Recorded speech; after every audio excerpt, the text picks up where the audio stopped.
Selamat Sabat anak-anak, bertemu kembali dengan Ibu Isti Indartanti. Pelajaran sekolah Sabat kita berjudul Nenek yang Jahat. Ayat hafalan 1 Timotius pasal 5 ayat 8. Tetapi jika ada seorang yang tidak memelihara sanak saudaranya, apalagi seisi rumahnya, orang itu murtad dan lebih buruk dari orang yang tidak beriman. Poin penting pelajaran kita, anggota keluarga yang mengikut Allah menyayangi satu sama lain. Anggota keluarga seharusnya saling mencintai dan melindungi. Benarkah? Engkau tidak dapat membayangkan seorang nenek memberi perintah untuk membunuhmu, bukan? Ia adalah seorang nenek dari mimpi terburukmu. Atalia namanya. Ibu Ratu. Ia adalah putri Ahab, Raja Israel dan Ratu penyembah berhala Isabel.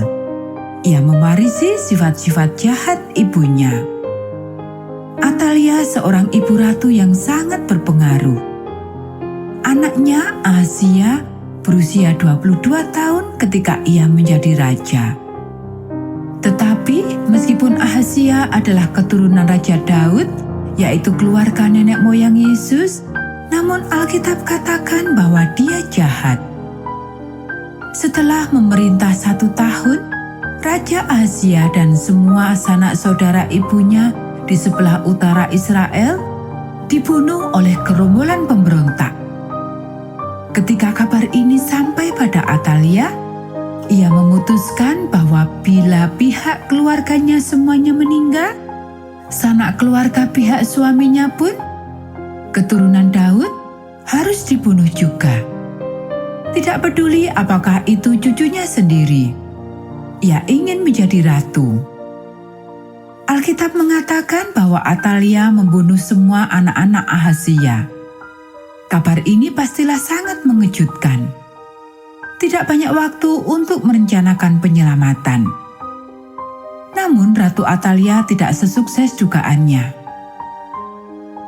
Suaminya sendiri telah memiliki anak dari wanita lain bertahun-tahun sebelumnya, dan salah seorang anak ini ialah Yoseba, istri dari imam besar.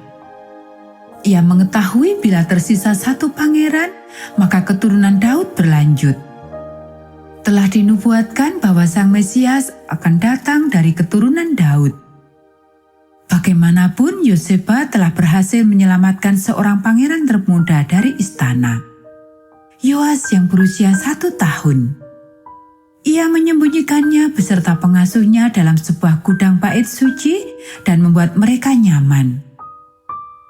Selama 6 tahun Ratu Atalia memerintah, namun selama 6 tahun itu, si kecil Yoas bertumbuh, belajar mencintai Allah dan bait sucinya.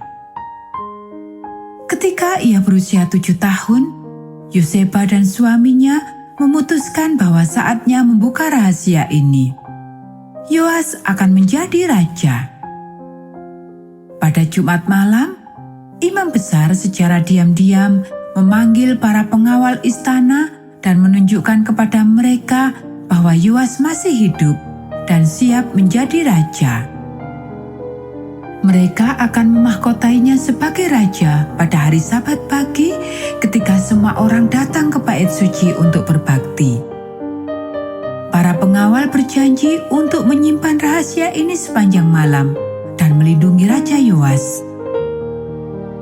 Mereka akan membunuh siapa saja yang menyakitinya.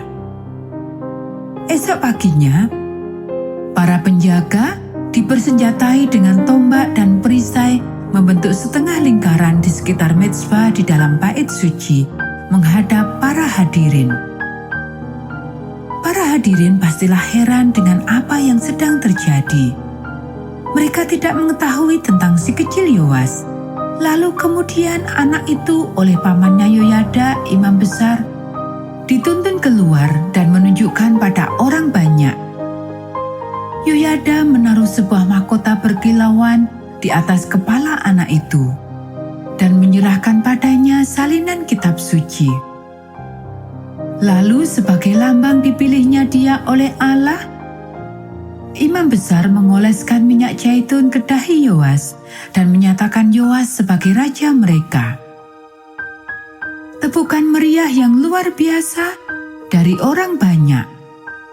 Sang Mesias akan datang seperti dijanjikan, oleh karena keturunan Daud tidak punah.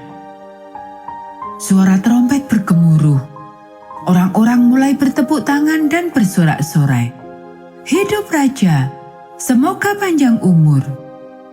Dan si raja kecil tersenyum dan melambaikan tangannya. Ia telah dipersiapkan dengan baik. Dalam ruangan, Ratu Atalia mendengar keramaian itu. Ia tidak pernah menghadiri perayaan Sabat, tetapi orang-orang tidak biasanya ribut begini. Apakah yang sedang terjadi? Ia memakai jubahnya dan bergegas ke bait suci. Di sana ia melihat Yoas sedang menerima pujian. Dalam menunjukkan kemarahan, ia merobek jubahnya yang mahal. Suaranya meninggi sampai menjerit, "Pengkhianatan!" Imam besar segera memerintahkan para pengawal untuk membawanya keluar dari bait suci dan membunuhnya dan barang siapa yang mencoba melindunginya. Tidak ada yang menghentikan para pengawal saat mereka menyeret Atalia, si nenek yang jahat, ke pengasingan. Kembali ke bait suci, Yoyada memimpin pengucapan ikrar antara Raja Yoas dan semua orang untuk melayani Allah dan saling setia satu sama lain.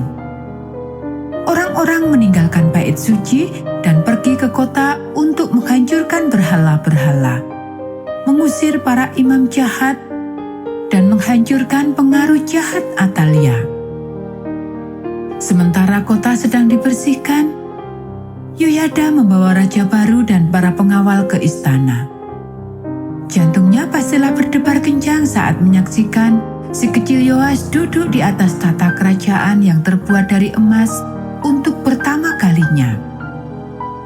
Akhirnya mereka memiliki seorang raja di Yerusalem yang mengasihi Allah. Tidak sulit untuk mengatakan sanak saudara Yoas yang mana yang mencintai dan melayani Allah, bukan?